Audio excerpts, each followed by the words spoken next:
한 기독교 신문에 만화로 실린 내용입니다. 만화가 기도 내용을 담고 있는데 모두 4컷으로 되어 있습니다. 첫 장면의 기도 내용이 주님, 제 남편 꼭 승진하게 해주세요. 둘째 장면에 주님, 친정아버지 병 낫게 해주세요. 셋째 장면에 주님, 이번에 아파트 꼭 당첨되게 해주세요. 그리고 제 딸 아이 대학 진학 잘하게 해주세요. 마지막 4번째 장면에 주님의 나라와 의를 구하는 기도는 언제, 그렇게 쓰여 있었습니다. 우리는 많은 것을 소유하고 누리면 행복할 것이고 그것이 복이라고 생각합니다. 그러나 채우고 또 채워도 채워지지 않는 것이 사람의 욕심이요 욕망입니다.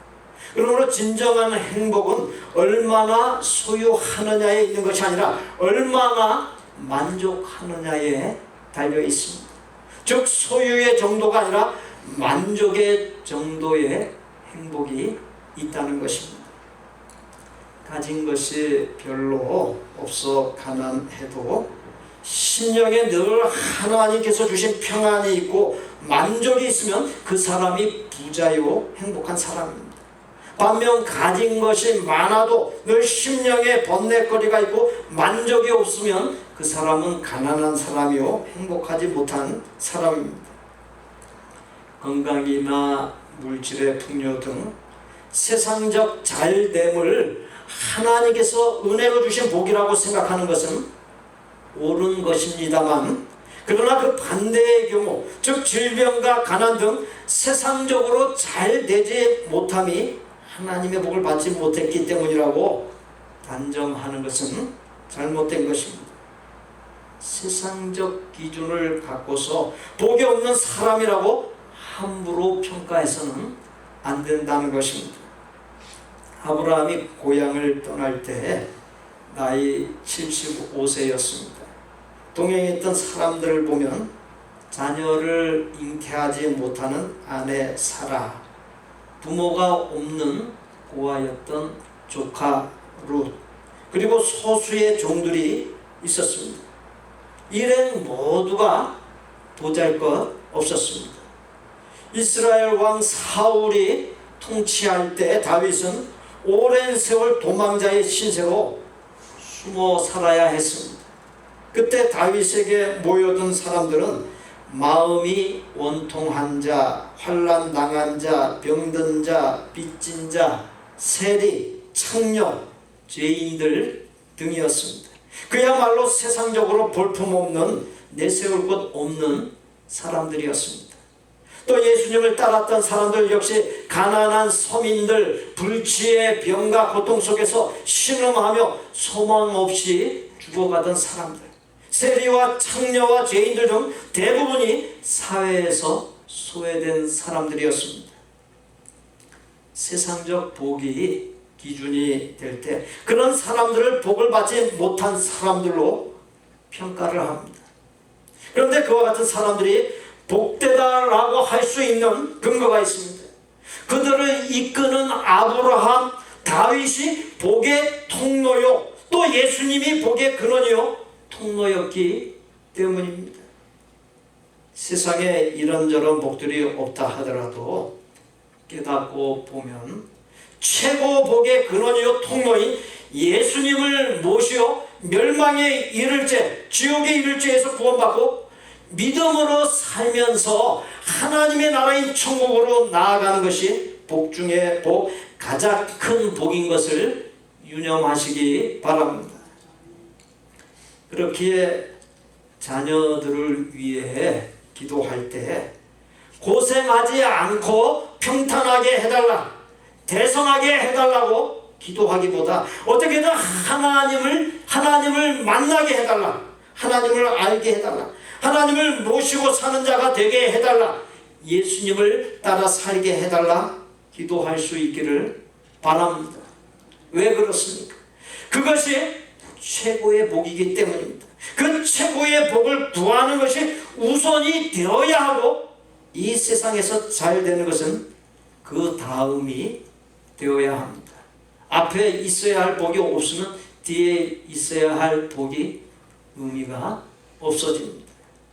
본문 1절에 의하면 여호와께서 아브라함에게 이르시되 너는 너의 고향과 친척과 아버지의 집을 떠나 내가 네게 보여줄 땅으로 가라.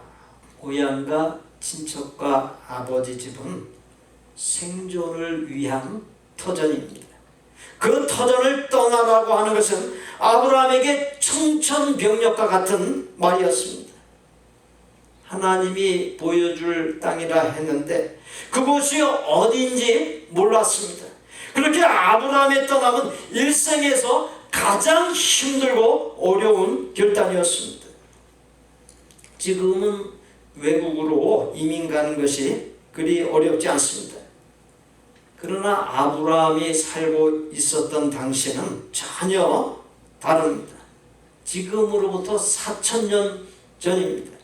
고대 사회에서 친족의 울타리를 떠난다는 것은 신변의 위험과 경제적으로 커다란 어려움을 초래하는 매우 심각한 문제였습니다.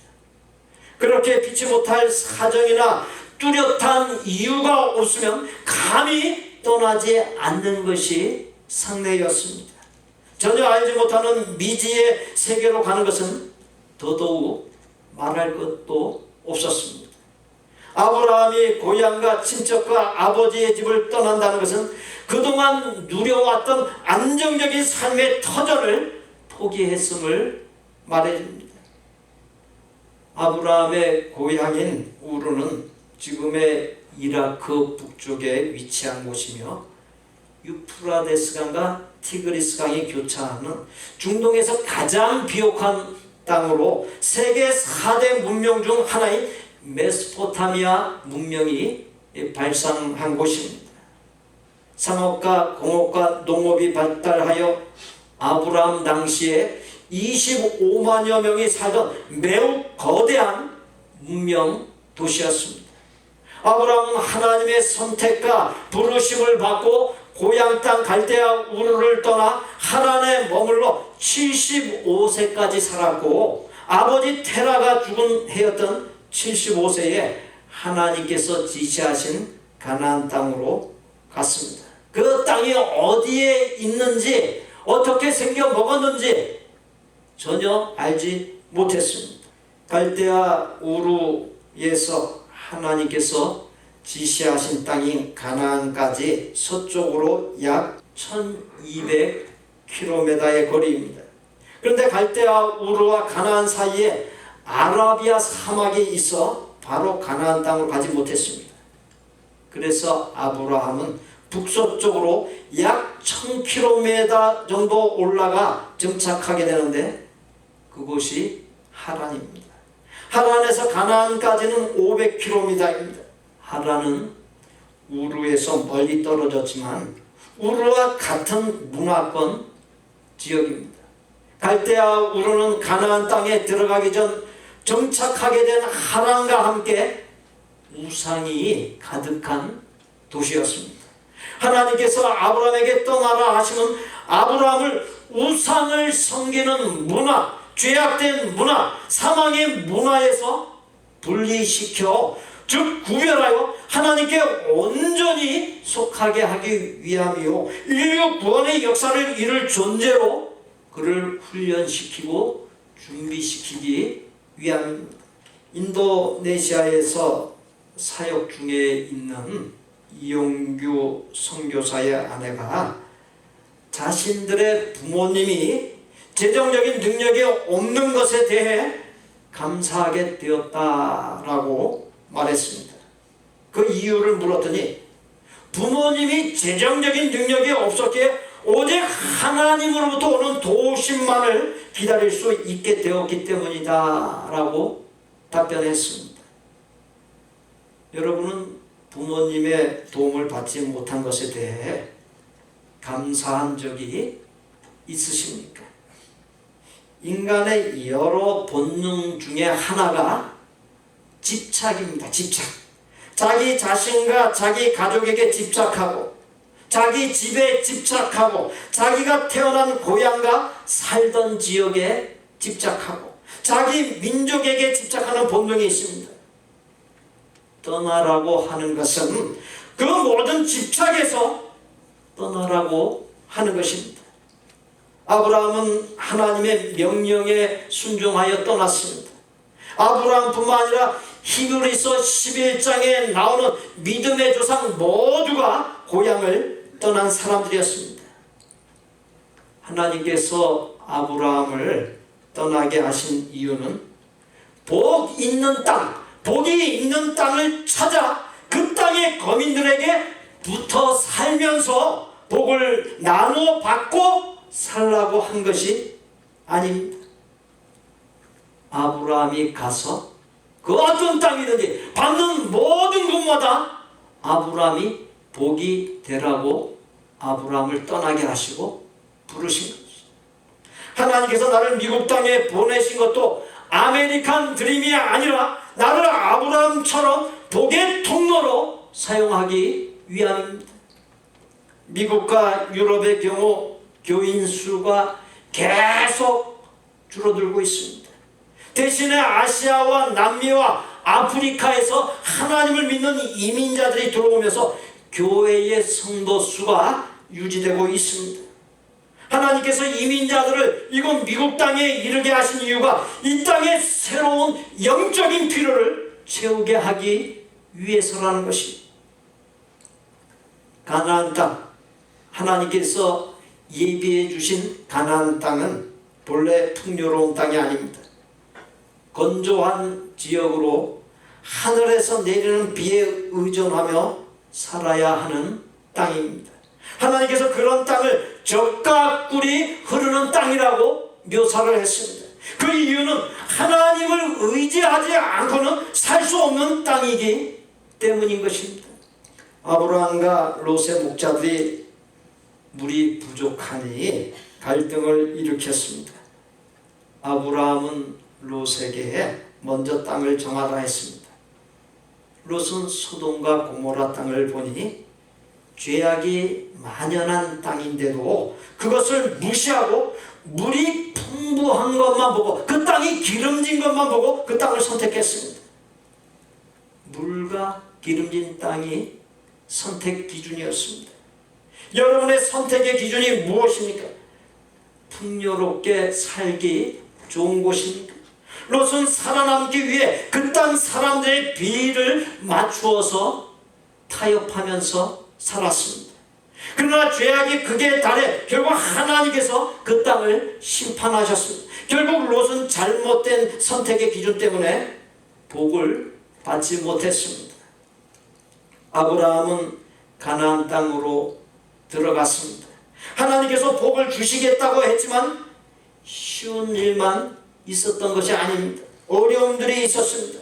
아브라함이 왜 하나님께서 자기를 이 척박한 광야 같은 가나안 땅, 어려움이 있는 가나안 땅에 보내시면서 엄청난 복을 약속하셨는데 도대체 그 복이 무엇인가를 밤낮으로 골몰하면서 묵상하다가 깨달은 것이 바로 그 복이 하나님 자체였습니다. 하나님이 아브라함의 복이었습니다.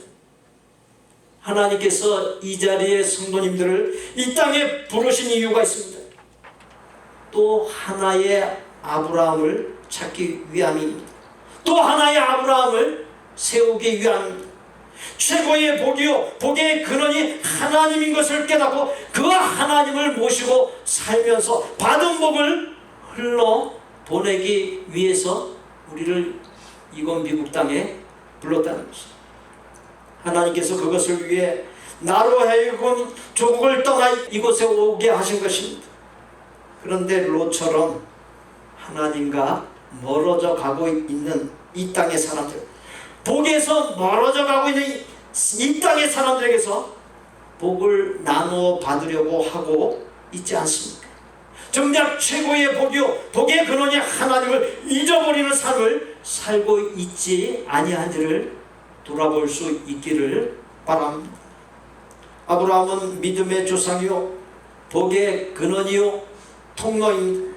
그렇게 그 아브라함의 영적인 후손인 이 자리에 우리 역시 아브라함이 받은 복을 받을 수 있습니다. 그러나 아브라함이 받은 복을 받기 위한 대전제가 있습니다. 떠나라고 하는 것입니다.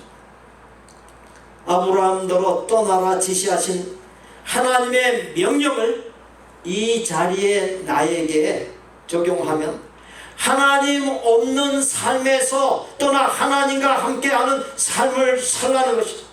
예수 그리스도가 없는 삶, 성령께서 없는 삶에서 떠나 예수 그리스도와 성령께서 함께하는 삶, 다스리는 삶으로 나아가라는 것입니다.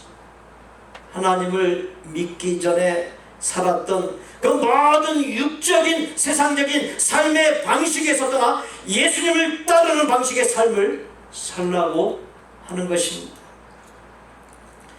독일계 스위스인으로 시인이요 소설가요 화가였고 노벨 문학상을 수상한 헤르멘 헤세가 쓴 어거스터스라고 하는 작품에 나오는 이야기입니다. 어떤 내외분이 오랫동안 아이가 없어 몹시 애를 태우다가 마침내 아들을 낳게 되었습니다. 온 집안이 기뻐했습니다. 그 부부의 기쁨은 무엇과도 비교할 수 없었습니다. 어느 날 아이의 어머니 꿈에 한 신비한 노인이 나타나 이 아이를 위해 한 가지 소원을 말하라. 그 소원을 내가 들어주마 라고 말했습니다. 아이의 어머니는 어떤 소원을 빌까 고민하다가 내 아들이 모든 사람들에게 사랑받으며 살아가게 해주십시오 라고 소원을 말했습니다. 그 노인은 그 소원을 들어주겠다고 했습니다. 아이는 자라면서 부모님의 사랑을 듬뿍 받으며 자랐습니다. 선생님과 주변 사람들의 사랑을 독차지하며 자랐습니다. 어느 날 그 신비한 노인이 아이의 어머니의 꿈에 다시 또 나타났습니다. 그래, 아이가 모든 사람의 사랑을 받으니 만족하느냐라고 아이의 어머니에게 물었습니다. 아이의 어머니는 고개를 설레설레 휘저으면서 아이가 자라면서 사랑만 받다 보니 자기는 당연히 사랑을 받아야 될 줄로 알아 이기적이고 교만해져서 극단적인 정신 미숙아로 자라게 되었습니다. 그렇게 말을 하는 것이죠. 아이의 어머니는 신비한 노인에게 한 가지 소원이 있습니다. 내 아이가 사랑받기보다는 사랑할 줄 아는 사람이 되게 해주십시오 라고 간청을 했습니다. 많은 것을 소유하고 누리면 행복할 것이고 그것이 복이라고 생각합니다. 그러나 채우고 또 채워도 채워지지 아니하는 것이 사람의 욕심이요 욕망입니다. 그러므로 진정한 행복은 얼마나 받았느냐, 얼마나 소유했느냐에 있는 것이 아니라 얼마나 만족하느냐에 달려 있습니다. 또한 얼마나 나누며 사느냐에 있습니다. 받는 복, 소유의 복도 좋지만 주는 복은 비교할 수 없이 좋습니다. 예수님께서 받는 자보다 주는 자가 복이 있다라고 말씀했듯이 진정한 복은 나눔에서 나오는 것입니다. 하나님께서 내가 욕심에서 떠나 나눔의 삶을 살 때 그 나눈 것에 몇 갑절의 복, 몇십 갑절의 복, 엄청난 복을 부어 주십니다. 충남 부여에서 한 교회 장로님이 하나님께로부터 받은 복을 간증했습니다. 장로님이 포도밭을 지었는데 그 포도나무 중에서 한 나무를 정해놓고 이 포도나무는 하나님의 것입니다. 여기서 열리는 포도는 교회에 바쳐 성찬식을 하겠습니다. 이 포도나무는 성찬식하는 포도나무입니다 라고 말했습니다. 이렇게 하나님께 드릴 포도나무를 정해놓고 포도밭을 시작했는데 얼마나 잘 되는지 풍작일 뿐 아니라 품질이 아주 좋아 지역에까지 유명하게 되었습니다. TV에 출연하게 되고 일본 연수도 다녀오게 되었습니다. 하나님께 드린다고 정해놓았던 그 포도나무 때문에 포도원이 복을 받았습니다. 그뿐만이 아닙니다. 장로님은 수박밭도 지었습니다. 그런데 한 번은 교회 가기 전에 수박밭을 돌아보니 수박꽃이 만발했습니다. 이럴 때 인공수정을 해주어야 하는데 교회는 가야 하고 어찌할 바를 몰랐습니다. 장로님이 집사 시절에 나는 어떠한 일이 있어도 꼭 주의를 잘 지키겠다 선언했던 것이 기억이 났습니다. 이제는 장로가 되었으니 성도들에게 재직들에게 더욱 본이 되어야겠다 생각이 들었습니다. 게다가 주일학교에 가서 학생들을 가르쳐야 했습니다. 장로님은 그러한 가운데 하나님께 기도했습니다. 하나님, 수박밭을 망친다 해도 먼저 하나님께 예배드리겠습니다. 사명을 감당하겠습니다. 이렇게 기도하고 수박은 하나님께 맡기고 교회로 갔습니다. 교회에서 예배를 드리고 또 주일학교 학생들을 가르치는 일을 다 끝내고 집에 돌아와서 수박밭에 가보니까 깜짝 놀랄 일이 벌어지고 있었습니다. 수박밭에 웬 개미떼가 그렇게 많은지 사방이 다 개미떼였습니다. 상황을 가만히 살펴보니 개미가 수박꽃에 붙어서 수정을 시켜주고 있는 것이었습니다. 하나님께 먼저 예배드리고 사명을 감당했더니 하나님께서 개미를 통해 수정시켜 주시고 풍성한 열매를 거두게 하셨습니다. 포도밭, 수박밭 모두 잘 되니 여기저기서 강의 요청이 들어오고 TV와 라디오에도 출연도 하게 되고 300여 곳 이상의 교회에 다니면서 하나님의 역사하심을 간증하게 되었습니다. 이 장로님은 욕심에서 떠나 하나님 중심, 하나님 우선으로 살고 하나님께 맞춰 살게 되었더니 큰 복을 받게 되었습니다. 하나님께서 여러분을 미국 땅에 보내신 이유가 있습니다. 미국이라고 하는 새로운 환경에서 하나님을 새롭게 경험하라고 보내신 것이. 그런데 이것을 아메리칸 드림으로 대체하여 미국에서 성공하여 남 부럽지 않는 삶을 살겠다고 하는 것이 미국에 온 목적이 된다면 이 땅에서의 삶이 비극이 될 수 있음을 알아야 합니다. 아무리 자꾸 잡아도, 아무리 이루어도, 아무리 가져도 여전히 마음속에 채워지지 아니하는 텅 빈 공간이라고 하는 굴레에 갇힌 자신을 보게 될 것이기 때문입니다. 마지막 날에 가서 그것도 보게 될 것이, 그때는 이미 늦었습니다. 다시 돌아갈 수 없는 강을 걷는 것이 되기 때문입니다. 욕심과 욕망, 세상의 유혹, 죄악에서 떠나는 것이 쉽지 않습니다. 떠나는 것이 복이지만 떠나는 것에는 아픔이 따릅니다. 왜냐하면 그동안 애착을 갖고 있었던 것, 집착했던 것들을 끊어내야 하기 때문입니다. 그 진통을 잘 이겨내게 되면 그 다음부터 하나님의 놀라운 복이 주어집니다. 상처를 주고받고 시험 당하고 이런저런 문제들과 고통 가운데 놓이게 되는 것의 원인은 내가 떠나야 할 것에서 떠나지 않기 때문입니다. 떠나야 문제가 해결이 되는데 미련두고 떠나지 못하고 있는 것이 도대체 무엇입니까? 모든 것, 만물은 다 지나갑니다.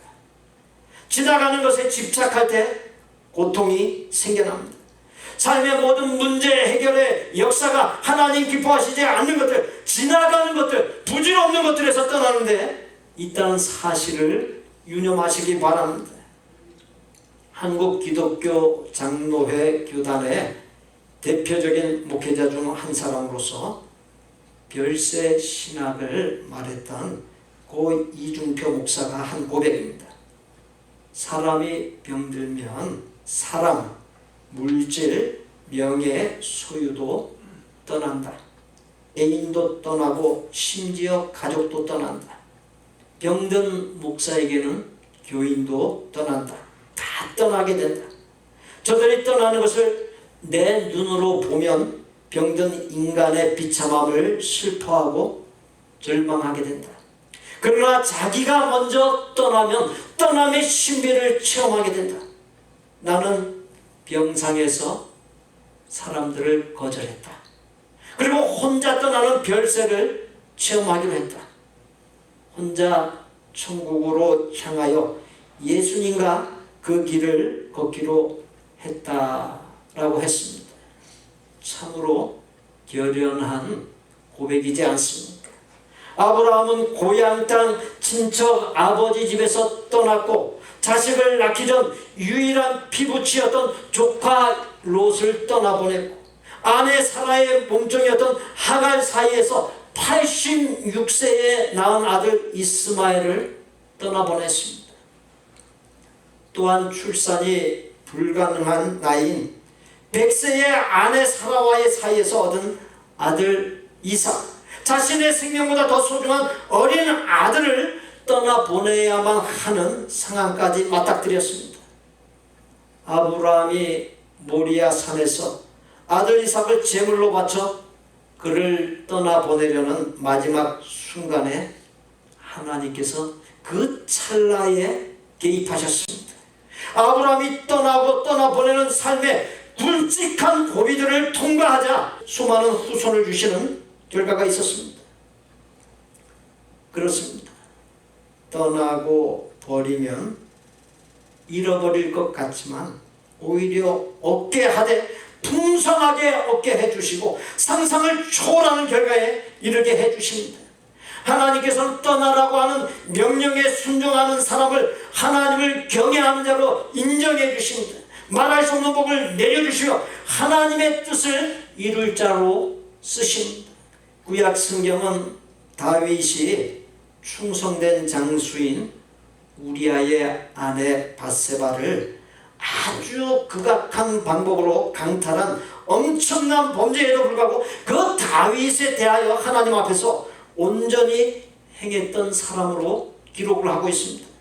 시편 60편 6절에 내가 탄식함으로 피곤하여 밤마다 눈물로 내 침상을 띄우며 내 요를 적시나이다라는 기록에서거든. 지은 죄에 대하여 탄식하고 밤마다 눈물로 침상을 띄우고 요를 적시는 진정한 해결을 통해서 죄에서 떠났기 때문에 그를 온전한 자로 기록을 하고 있는 것입니다. 우리는 하나님께서 부르시는 때가 되었을 때 이 세상을 하직하고 떠나야 합니다. 인간은 그 떠날 날을 향해 쉼없이 나아가고 있는 존재입니다. 대충 살고 의미 없이 허무한 삶을 살고 허물과 제약 가운데 살다가 그 떠날 날을 맞이해서는 안 됩니다. 떠날 날 하나님 앞에 설 날을 잘 준비할 수 있어야 합니다. 언젠가 한국의 교회 성장 연구소에서 교회를 과거형 교회, 현재형 교회, 미래형 교회형으로 구분한 것을 읽은 적이 있습니다. 전통을 유지하기 위해 변화를 거부하는 과거형 교회가 있는가 하면 성장보다는 안정에 우선을 두는 현재형 교회도 있습니다. 그런가 하면 비전을 품고 새로운 도전을 두려워하지 않는 미래형 교회도 있습니다. 우리 교회는 어떤 교회가 되어야 하겠습니까? 과거형 교회, 현재형 교회에서 떠나 하나님의 새 창조의 역사가 일어나는 미래형 교회가 되어야 하지 않겠습니까? 믿음의 역사, 믿음의 역사는 떠남의 역사입니다. 떠남은 믿음의 시작이요 과정이요 끝입니다. 나의 마음과 삶을 사로잡고 있는 미움, 열등감, 교만, 혈기, 욕심, 욕망, 유혹, 죄악 등의 사슬과 굴레, 내게 덕지덕지 붙어있는 그 모든 부정적인 것들을 훌훌 털어버리고 그것들에서 떠나는 만큼 하나님의 복과 능력이 비례합니다. 떠나야 할 것들에서 떠날 때 전능하신 하나님께서 함께하여 주시는 역사, 인생의 모든 역사가 풀리는 형통의 역사, 사는 역사, 천국이 임하는 역사가 일어납니다. 우리 구주 예수 그리스도의 은혜와 아버지 하나님의 거룩하고 완전한 사랑과 성령님의 교통 매주 역사하시니 나를 에워싸고 있는 모든 사슬과 굴레, 모든 부정적인 것들에서 떠나 최고의 복인 하나님을 모시고 복의 통로로 삶으로 떠남의 복이 넘치는 생이 되기를 소원하고 작정하는 아름다운 마음의 성도들과 그 가족과 생업과 학업과 대인관계와 미래 위에 우리 복된 교회 신앙 공동체 위에 우리가 사랑을 나누는 곳들과 사역자들 위에 이제로부터 영원토록 함께 계실지어다. 아멘.